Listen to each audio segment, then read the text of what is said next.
Welcome, friends, to another episode of Murf's Turf, a Star Trek Prodigy podcast. My name is Brent, a.k.a. Dad, and with me is my progeny, Jude. Jude, say hi. Hi.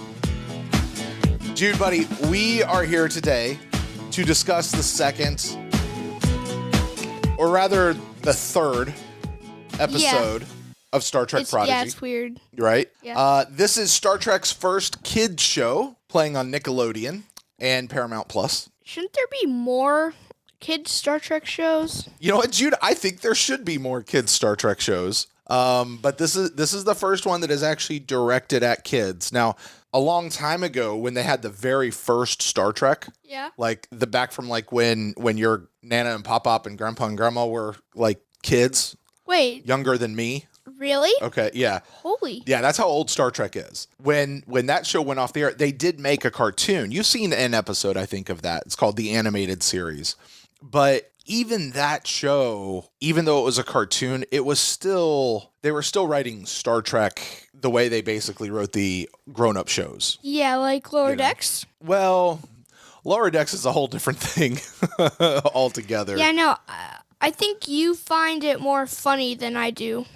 I would agree with you. Lower Decks is not meant for kids. It's the people they write for is not a kid. The people that Lower Decks is written for are grown-ups, but also very much people who have been watching Star Trek for a very long time. All right? Because a lot of the references, a lot of the things they talk about, the things that I find funny in Star Trek are because I know all about the history of Star Trek. Okay? Somebody who doesn't understand the history of Star Trek wouldn't know why something's funny. So they would just be watching Lower Decks, and the ideas that they present in Lower Decks really are meant more for adults. But Prodigy, that's your show, man. Yeah, I know. And what was that 47 times, like, in, like, the podcast you do, and, like, the other? Uh-huh.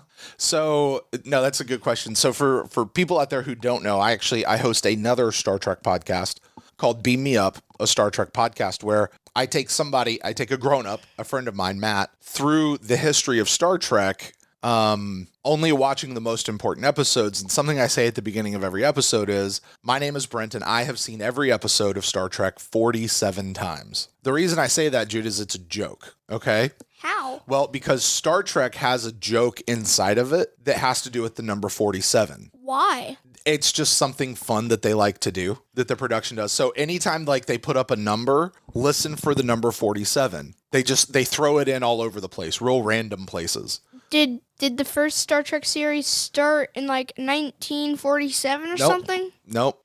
So why 47? It could be 46, 49.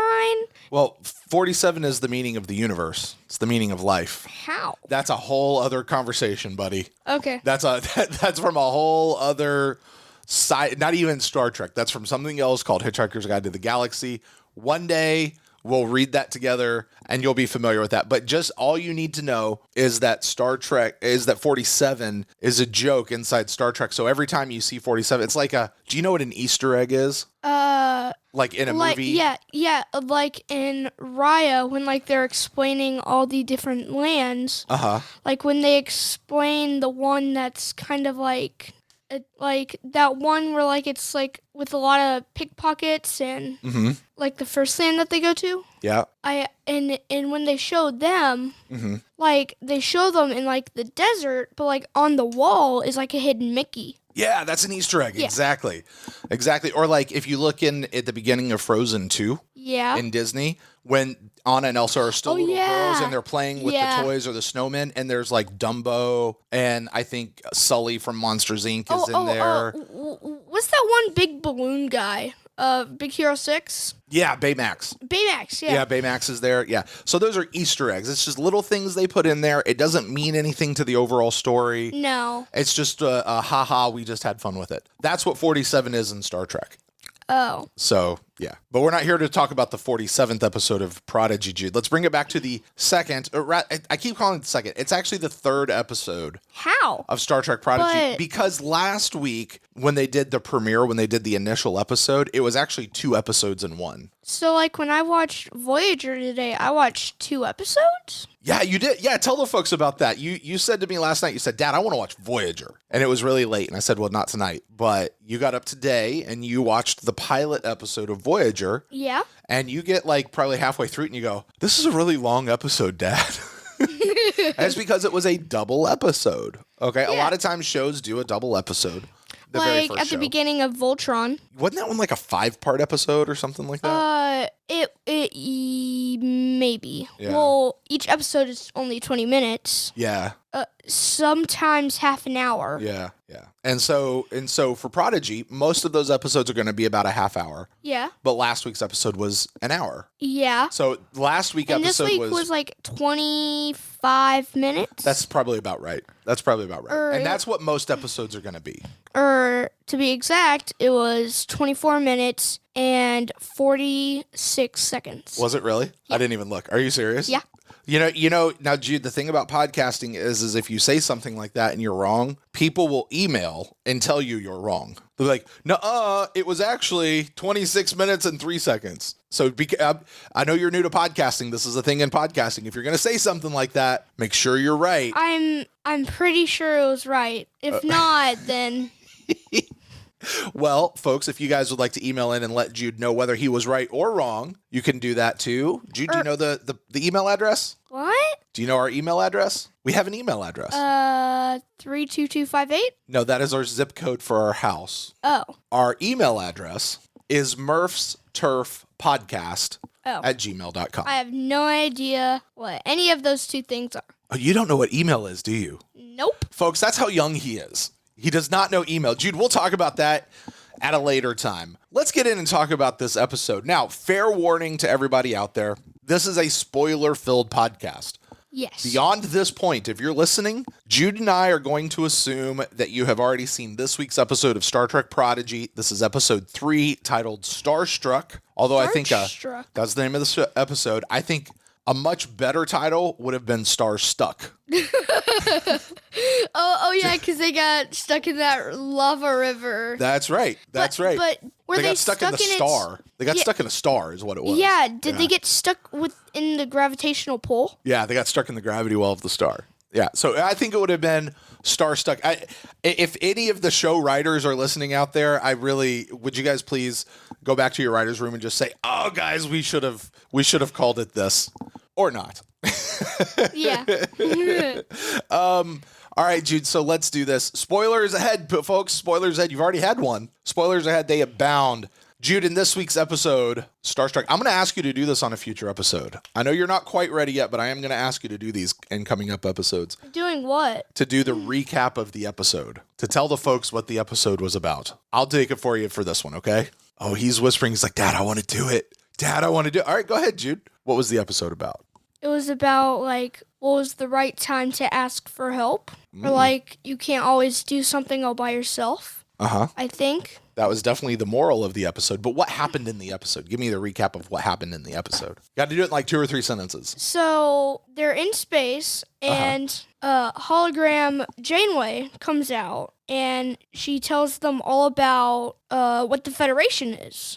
And, like, they have pictures of all the different starships, Voyager, Enterprise, all the others. I forget all the other names. And then they're looking where they're going to go next. And Dow sees this, like, red planet, which is probably the star that they get stuck in. Okay. And what was it? And like, they're going to it. And they get there. And then it's, like, at red alert or something. And there's, like, a white dwarf sucking, like, all of the plasma or energy or lava from a red giant, I think. Well, the white dwarf is the star. Yeah. I'm just impressed you remember that they went in and they got to a white dwarf, which was going nova or supernova, means it's getting ready to explode, right? Wait, could the sun in our solar system go supernova? You know, scientists tell us it's going to happen one day. Wait. probably many millions of years away. It's not going to happen in our lifetime. No. But they say it will happen eventually because it happens, it's when the star uses up all its fuel. It's kind of like when a starship uses up all its, like, crystals. Sure, or like when a car uses up all its gas. Yeah. Can't go anymore. Except cars don't usually explode when they use up all their gas. Unless there's a leak and then... All right, bring it back. Let's Okay. reel it back in. Jude, let me give it a shot. You did really good, by the way. You did fantastic. Let me give it a shot. On board the Protostar, the young crew get more familiar with their new ship. Hollow Janeway explains what the Federation is, a collection of planets and species who are very different but have a shared purpose of being better. While the others are up for heading towards the Federation, Dal leads them in the opposite direction into the gravity well of a white dwarf star going supernova, where they have to learn to work together as a crew and ask for the advice of Hollow Janeway in order to survive. Wait, Meanwhile, they were heading away from the Federation? Yeah. They said, hey, the Federation's over there. Let's go that way. And Dal went, let's go this way to that red dot right there. Dal is a jerk. Buddy, let's talk about that. Let's get into that right now, okay? Finish it up. Meanwhile, the Diviner has put down a rebellion of the remaining prisoners and launches out to chase down the Protostar.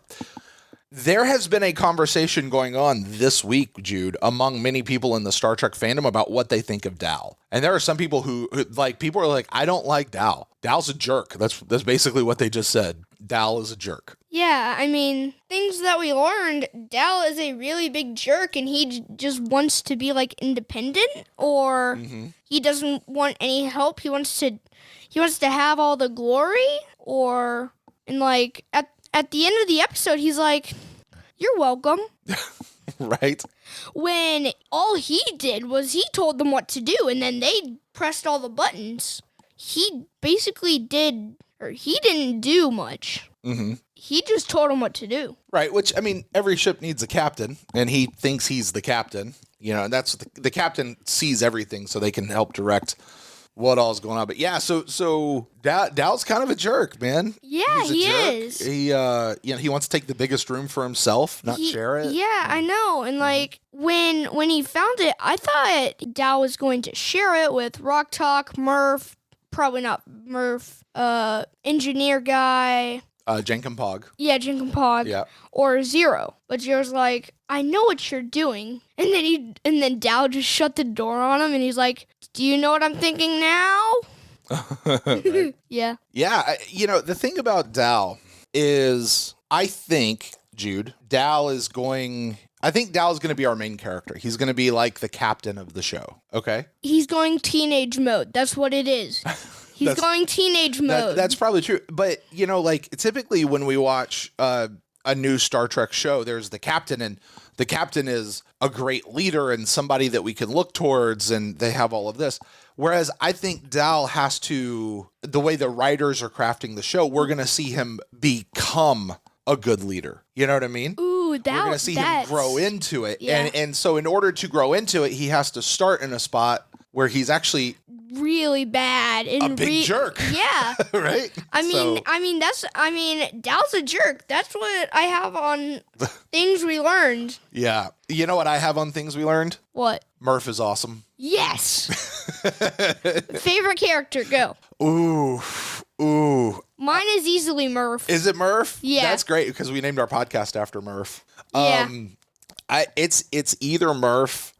Jude, you have a little sister. Yes. You know how much I love your little sister. Yes. You know how much my big daddy heart goes out. I really love me some Rock Talk. Yeah. Like, she's amazing. I want to hug her, and I want to give her I want to give her all the daddy that she apparently is growing up without. You know what I mean? Yeah, I know. And that's another thing that I have on things that we learned. Rock Talk's a girl, which they actually talked about when Rock Talk went to give Gwen food. Yeah.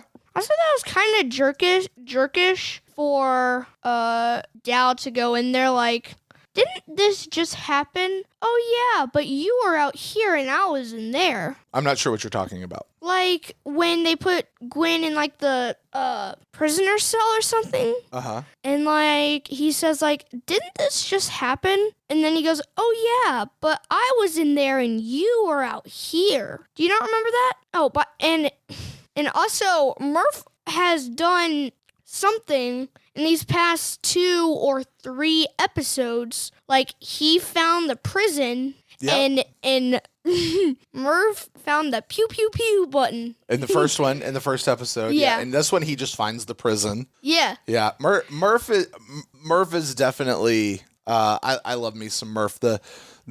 I love the moment. It's like, it's at the end of the episode when all the action is done. And then Murf goes into the captain's chair. Dal slides out of the captain's chair, and Murf just goes, do, and he just goes and sits in the captain's chair. Yeah. It's so good. But then there's also the other spot where he's in the bunk and Zero's like trying to figure out where he wants to sleep. And all of a sudden he just like Zero vomits got gooped. something. Zero got gooped. Dude, we need to put that on a t-shirt. Zero got gooped. That's a t-shirt we should put together. We absolutely should do that.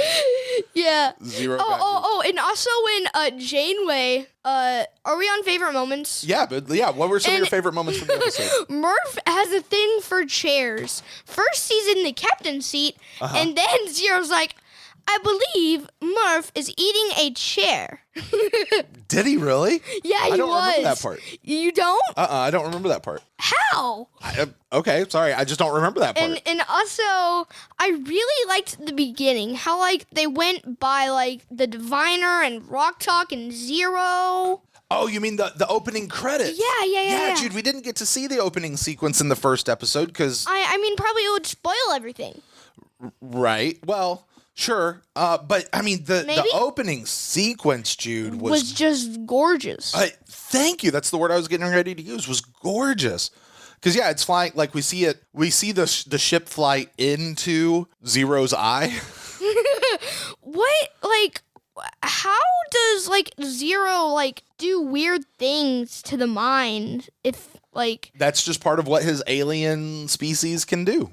Yeah, and like one of my other favorite moments is when Murf, or when Janeway was had the whole hologram thing, where like it was showing what everyone like what the Federation was. Murf ate one of the planets. He did, didn't he? Yeah. And he was so disappointed when he was like, "Oh, that wasn't real." Shoot.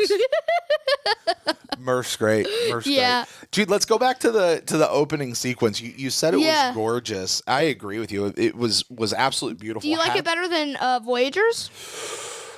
I might. Really? I might. Now, for those of you... I really do like Voyagers. Jude and I just had this conversation before we came up here.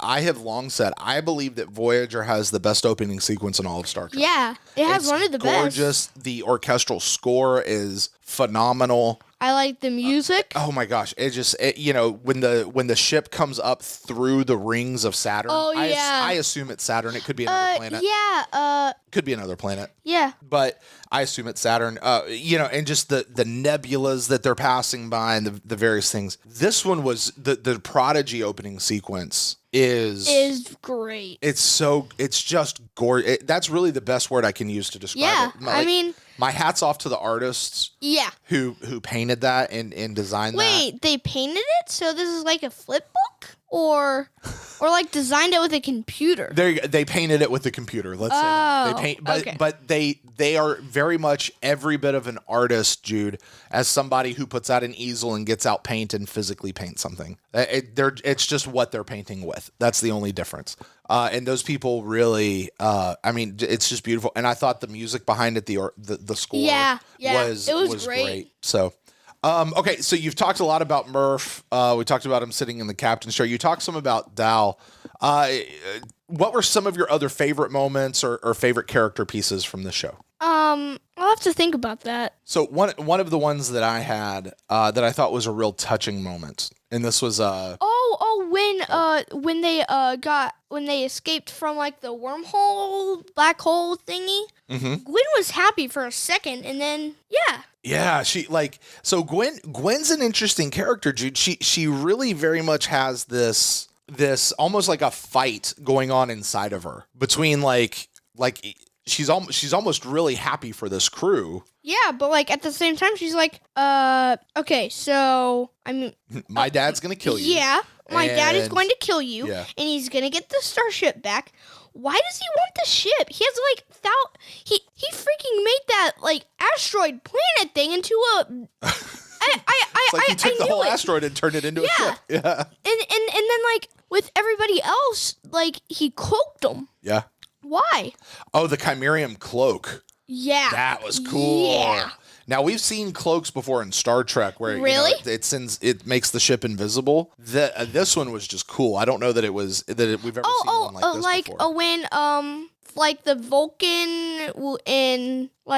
Vulcan in Voyager, like officer guy. Tuvok, yeah. And like when he gets like attacked and like he gets like attacked and like really badly hurt. Mm-hmm. Like the alien species that did it to him used like a really strong cloak. I'm not sure exactly which episode you're talking about that might have happened in, but I'm going to go with sure. Although not many Voyager species have cloaks. They don't have that kind of technology out there yet in the Delta Quadrant. Yeah, but one of them did have cloaks. It's possible. And they were trying to escape, but like Voyager wanted to follow them. Uh-huh. And like for some reason, they figured out like a code where they could like uncloak them, but only they could see them. You know what, Jude?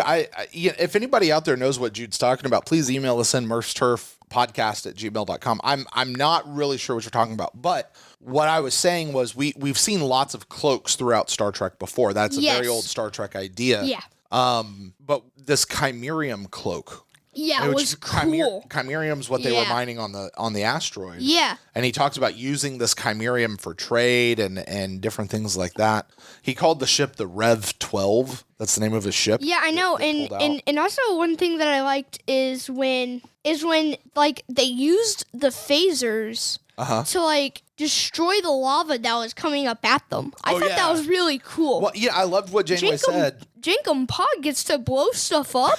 Right. And she goes, well, it's auto-targeting, but you get to push the button. It's so good. It's so good. Yeah. Jankum Pod gets to blow stuff up. So good. So good. No, but Jude, I think one of the more touching moments of this episode was when Rock Talk went to Gwen, who's in the jail, and she's bringing her food. Yeah, I know. Now, she's just bringing her goop. Nothing great.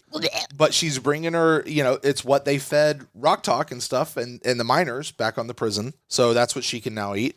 But she asked her, she's like, why did you let them take us? Like we hear Rock Talk in that little voice. Like, why did you let them do it? Why did you stand by?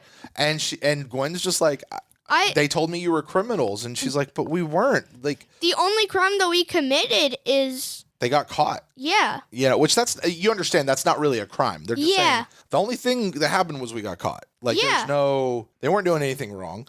And I mean, and also I learned what species it was that took like the little cat thing and like all the other fugitives or whatever. Mm-hmm. You mean the Kazon? Yeah, Kazon. Well, you saw that in today's episode of Voyager that you watched. Yeah. So maybe that makes sense from last week's deal. But here's the thing, Jude. So Rock goes in. She has this conversation with Gwen. And she's like, why did you do this? Why did you do this? Well, you could have done something. And even still, Rock Talk gives Gwen the food. And she shows in that moment, a really great moment, that you can still be compassionate. With your enemies. Towards people who've done you wrong. Yeah. Like it's still okay to be compassionate. Like I love that moment. It's such a good moment that even when people have done you wrong, you can still treat them like they're people. You can show compassion towards them. It's just a great moment. Jude, I have one more favorite moment I want to talk about before we move on. But before I do that one, did you have any other favorite moments you want to talk about? Yes, I had one, but then I forgot. Oh yeah, it was when what's her face? Hologram Janeway was showing all the ships. Mm-hmm. And we recognized the ship from Next Generation and the Enterprise and Voyager. Wait, was Deep Space Nine a part of that? It was not, but Jude, I'm really glad that you picked that up because that's exactly what I wanted to say. Was when Janeway was doing this whole explanation of what the Federation was, and like because we actually stopped it and looked at what everything was up there. Yeah, we did, and we watched it like 2 or 3 times because we saw it, and then little Miss Evie came up and like, can I watch that part again? So we watched it again after that. That's right. And oh yeah, another thing that I have for well, before we move on from that, okay, I want to sit in that so we're not jumping around all over the place. Okay. So I have kind of the segment of I say like for the Trekkies, for people who've been around. So here's things what does Trekkie mean? People who are big fans of Star Trek who've watched a lot know everything about Star Trek. And who've seen every episode 27 times. 47. Or 47, not... Yeah. Well, you know what, Jude? You can be a Trekkie and not have seen every episode. That's okay. Like, there's no, like, this is what you have to do to achieve Trek. Honestly, if you like Star Trek, you can be a Trekkie. Some people prefer the term Trekker. I don't care. Call me whatever you want, except for late for dinner. I like Star Trek. But anyway, within that hologram, what we saw Spock. Oh yeah, I know it was just Spock. a Vulcan, but it was Spock. Yeah, I know. We saw that was really cool. The 4 founding members of the Federation. Okay, there were 4 groups of people, 4 species that came together to originally start the Federation. Which there were humans, Vulcans, Andorians, and you'll know them, Andorians. They're the blue guys with antenna. Oh yeah, them. Those guys, okay? Yeah. So there's them. And then the other one is the Tellarites. We saw the Tellarites. Jankum Pog is a Tellarite. Oh. He's one of those guys. So anyway, we saw them. But you mentioned the ships. And some of the ships that we saw was the Defiant. Enterprise? We saw the Enterprise. We saw the NX-01, which was the very first ship titled Enterprise. Really? It was. You haven't seen that yet. We saw the NCC-1701. That's the very first Starship Enterprise we saw on TV way back in the 60s. Oh, that one was in like there. Like that had like the animated series and all that? Yep. We saw the 1701C. The Enterprise C, that was in there, which was in an episode called Yesterday's Enterprise of Star Trek Next Generation. And we also saw the D, but the D was like kind of covered up a little bit by Rock Talk's shoulder. Yeah, I know. And then there was also like a little shuttlecraft. So those were some of the things that as a Trekkie, like it was really cool for me. You wouldn't have known what they were necessarily. No, but I was really like, oh, that's cool. Why I knew Voyager is because it's like, or to me, it's really the only one that stands out because, first of all, it's one of the smallest starships. And also, it's like kind of long-ish, but like not tall. Right. Like it's more long. It has more base than height. Yep. My little kid talking about geometry. That's awesome. What's geometry? The study of shapes. We'll get there. You're not quite there yet. We'll get there. And Jude, one of the other, I guess, favorite moments, maybe even things we learned a little bit, is all the way at the very end of the episode. Okay? Yes. After all the action is done, hologram Janeway is standing there and she's kind of looking around at the crew and she goes, the Federation was a mess. Talking about, that's what she said. The Federation was a mess. It was a collection of different species with different languages and different cultures who didn't know how to get along, but they all shared one common goal: to be better. And they were able to overcome all of their differences and work together so that together they could, and by being together, they became better than they were apart. And as she's saying that, the camera is going around the bridge crew showing us a bunch of different species with different languages from different cultures who are a complete mess, who don't really know how to work. Think about it. The kids on Prodigy, they're a mess. Yeah. They don't know how to work together yet. Wait, is Zero a kid or? We assume they're all kids, but I don't know if Medusan's age, but regardless, just say they're all kids, okay? But they're all kids and they're a mess. They don't know how to work together, but they share a common goal: to survive in this case, right? Yeah. To be together, to do this thing together. And so, like, Jude, that's the beauty of Star Trek. And it's one of the things I love. Like, I say all the time, and I truly believe this, Jude, the world needs to sit down and watch Star Trek together. Yes. You know? Yes. Because this is an example of, honestly, the way we should act here on Earth. Really? Because, Jude, we're all different people, right?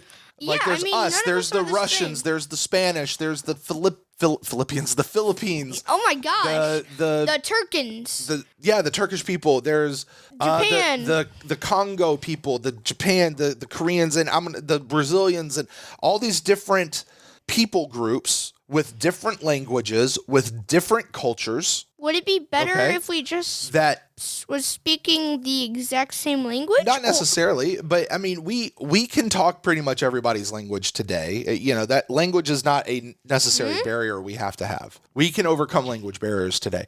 But my point is, Jude, this is Earth. We are a collection of different people with different cultures and different languages. Basically like the universe.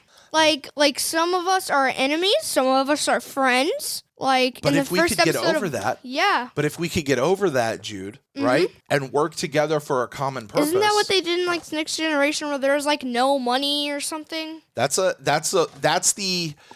hope of the future, Jude. I think we as Earthlings today Yeah. would do really good if we could sit down and watch Star Trek together, because if we could learn to operate like that, and let's not even talk about just the various cultures around Earth, let's talk about our own country. America would be better. Yeah. You know, and hello to all of our international listeners out there, but America would be better if we could just stop fighting each other, Yeah, no, recognize that we have different ideas, but work together to be better instead of fighting against each other, you know? Yeah. Anyway, that's the big Star Trek moment there. Jude, do you have anything else you want to talk about on favorite moments? No, not really. Okay, I want to move on.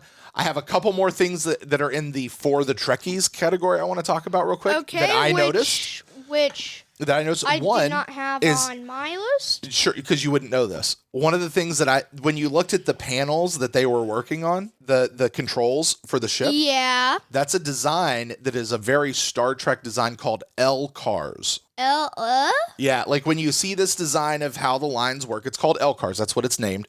And it was very neat to still see the L cars type of displays being used in the future of Star Trek. Yeah, I have a question. Sure. When we see Jenkum Pog, is Yep. he kind of like a Borg, kind of? Because like he has like a robot arm, robot leg, He's not Borg. At least we don't think he's Borg, but maybe he has... or was he assimilated and then he was like saved, like how Picard and like I that doubt one it. guy from I doubt Voyager, I think? Yeah, I doubt it. I think he probably just had a limb cut off at some point, and that's what he got it replaced with. Oh, That's my thing. But anyway, so you have the L cars display. Another thing, replicators.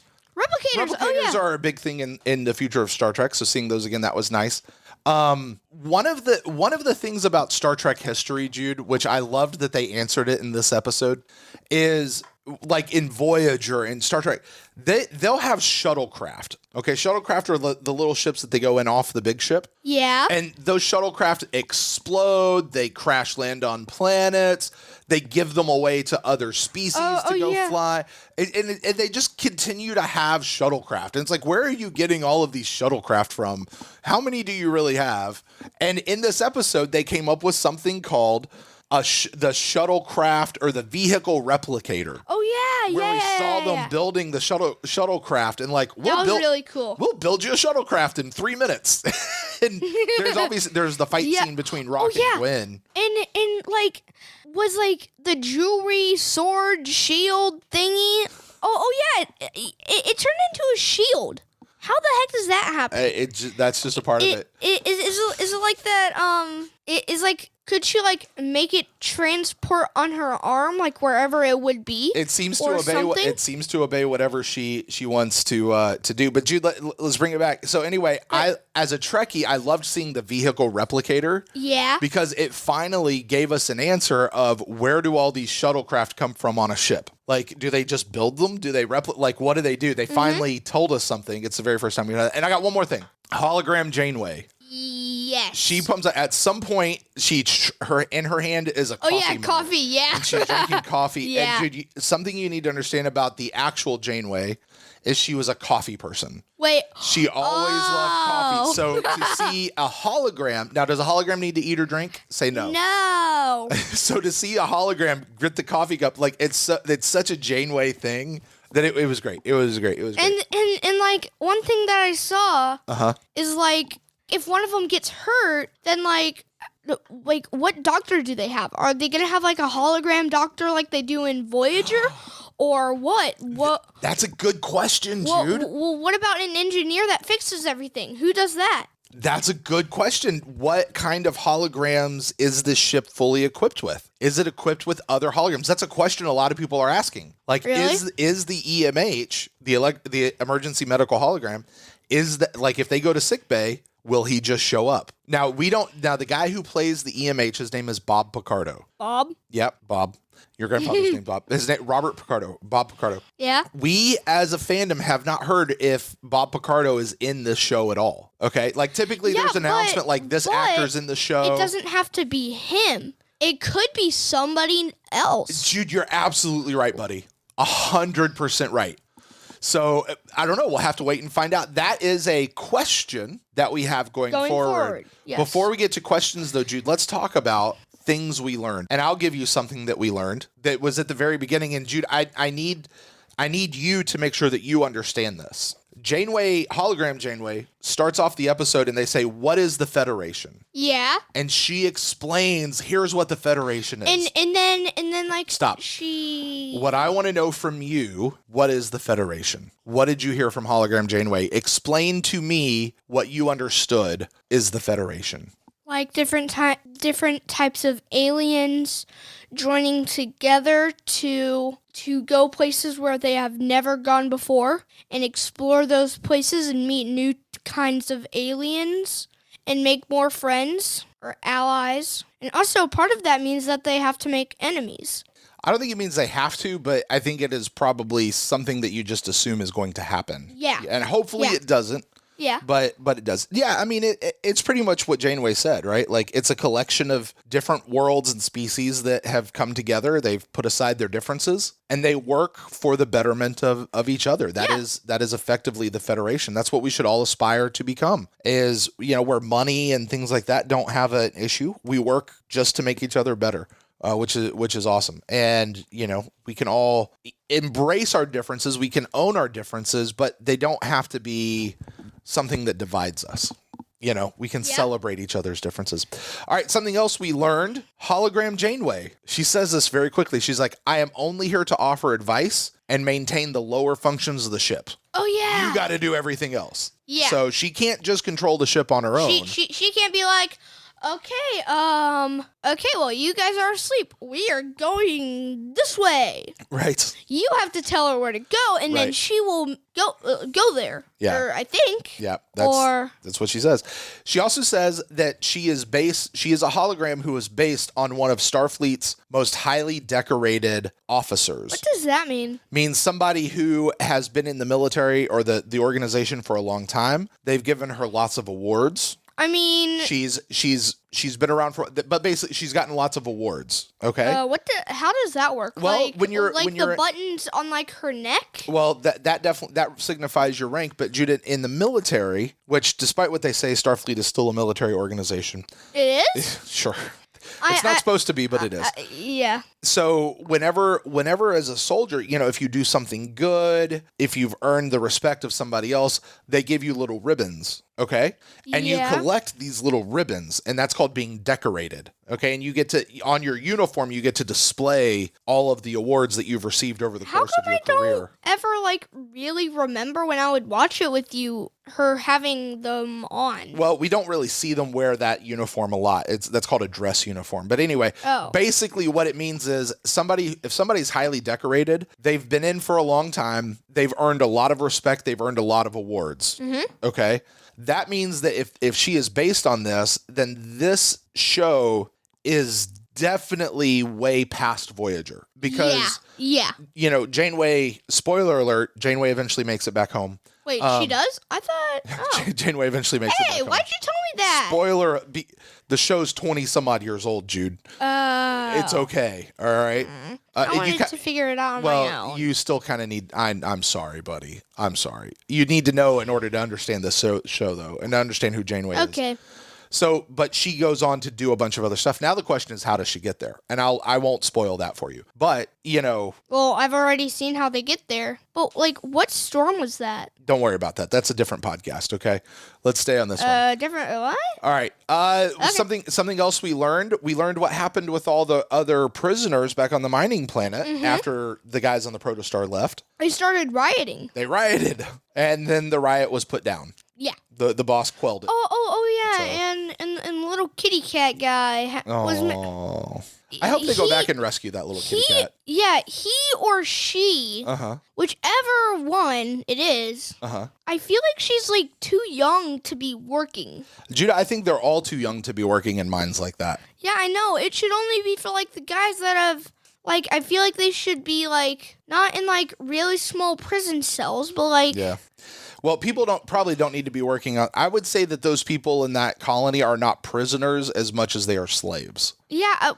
They're calling them prisoners, but I hate slaves so much. I understand. I hate slavery. But I think the Diviner has honestly enslaved them. I don't necessarily think that these guys are actual prisoners, that they've committed a crime and they've gone to... I mean, maybe some of them have committed crimes. But most of them haven't. Yeah, but in order to be a prisoner, if you commit a crime, then you have to be arrested by police. Yeah. And you have to go to court, and then the judge has to order you to spend time in jail. Yeah. And I don't think that they've gone through that process. I think these are people who have just been captured, not arrested, captured, and basically sold to the Diviner as a prisoner, but really what they are is a slave. We learned one more thing that I have a note on. I don't know if you have anything else, but we learned one more thing, or at least we think we learned. We had a question last week. Yeah, I only had a couple things. We had a question last week. Yeah. What was that goop on Rock Talk's chest? Yeah. And today, we think we figured it out. It was probably the food. It was her food. Because we were like, is it her blood? Is it her sweat? Like, what is the goop? It was probably her food. She just spilled it down her shirt, right? She spilled goop. Yeah.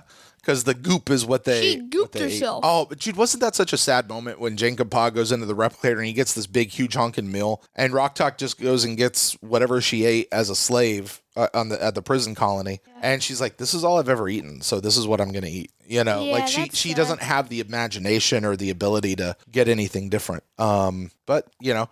And I think that shows the scars that something like that can leave on a person. The emotional scars, the mental scars, you know? Poor little Rock Talk. I just want to wrap my big daddy arms around her and hug her.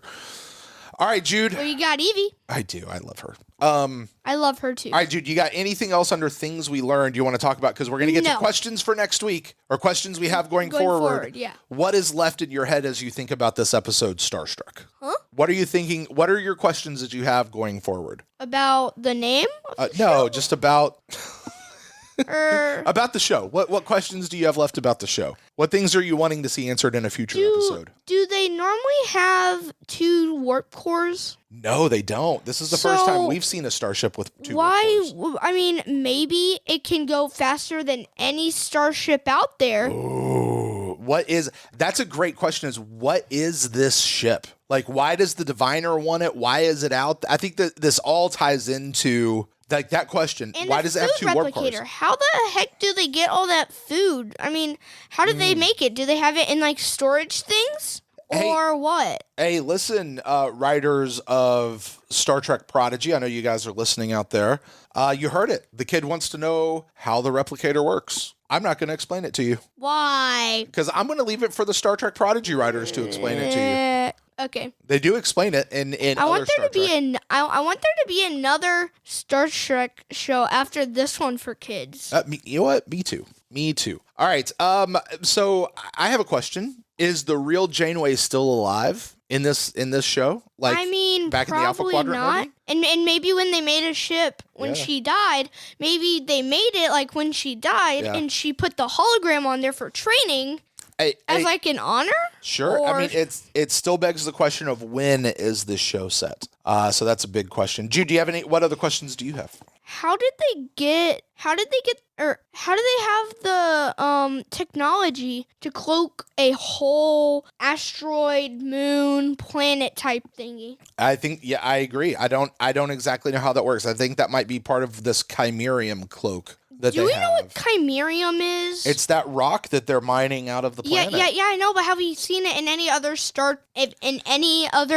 Star Trek? I'm not aware of it. I'm not going to say that they haven't mentioned it in some weird episode here and there throughout Star Trek history, and the writers probably pulled that have. out. They very well could have. I'm not going to say they haven't. I'm not aware of it if they have, though. All right, I still have this question. Why does the Diviner want the ship? What's his big deal about the ship? I mean, maybe he wants all the technology. Yeah. Ooh, maybe he wants the crystal on it. Like the crystal that powers it. Maybe he needs that same type crystal to power his ship, and his is about to burn out. Yeah. So he needs that one to power his ship. I don't know. Or asteroid ship thingy. He does say, "Bring me my ship," almost as if he's had control of the ship. He thinks of the ship as his own. Yeah, and another thing that we see is, "Bring me my daughter, bring me my ship." It was good to hear him actually reference his daughter and not just worry about the ship. Like, well, I don't know if that was. Maybe he didn't know that they had Gwen. Oh, he knew. The Diviner was in the moment more worried about his ship than he was about his daughter. Let's just face it. That's what? He's just not a good guy. Okay. No. All right. What I have one weird question. Okay. Zero. Sometimes he has legs and he's walking around. And other times he has floats. no legs and he just floats. So why does he have legs sometimes and he just floats other times? Is that just for animation purposes to look cool, or is there an actual reason? I'm just curious. Or maybe they just didn't want to go, I just don't want to do his legs, so hey, let's just make him float. The animator's like, boss, we're running out of money and budget, and I just don't want to. Just make him float. He'll be fine. Gotcha, boss. Kill the legs, folks. Kill the legs. All right. All right, Jude. Zero and Hologram Janeway were really the only ones who could navigate or who could move around the ship when Gwen deactivated the gravity. It's true. Because she was not actually subject to gravity. She's a light projection, not matter. Yeah. All right, Jude. That's all that I have. Oh, here's the question. Here's the final question of the episode. Okay. So you've seen episode 1 and 2. You've seen episode 3. They've finally learned how to ask for help, so that's good. Yes. What do you think's going to happen next week? I think that they're probably going to... I mean, this episode was all about, asking for help at the right time. Mm-hmm. It was also about learning what the Federation was and that kind of stuff. And maybe now that they know what the Federation is, now they're going to start meeting different types of aliens. And maybe... Dow will finally listen to Hologram Janeway and will go to the direction of the Federation and meet more alien species that way. I think that we are going to spend a lot more time next week with the Diviner and maybe with Gwen. Yeah. And I'm hoping by the end of the episode we're going to see Gwen out of the brig. Yes. And begin What's a brig? It's the jail. A brig is a jail on a ship. Okay. So I'm hoping by the end of next episode Gwen will be out of the jail and will kind of be getting into the crew. Like, she's not going to be bad anymore. She's going to be kind of... Or was she ever really bad? I don't think she was, Jude. I really don't. I think she just wanted to impress her dad. Yeah, I think she was just doing kind of what she was told to do, and she's going to have to start clearing some of that out of her. Yes. And being a part of the crew. So I think we're going to see her go on that journey next week. And I'm wondering if alongside of that, we'll also learn a little bit more about the Diviner and what his deal is. I think that might be next week. I mean, I think if they don't tell us why the Diviner was in that tank, I feel like the guys who make the show or write the show actually tell us in a different season why the Diviner was in that tank. I mean... Well, because after he got out of the tank and he put on his armor, he still had the tubes with the water running through it. So yeah, well, I'm sure they'll tell us. You know, Yeah. I don't know if it'll be the central part of an episode, but I'm sure they'll tell us why he was Yeah. there. And if they don't, that's a mistake on their part. Yes. I'm sure they're going to tell us though.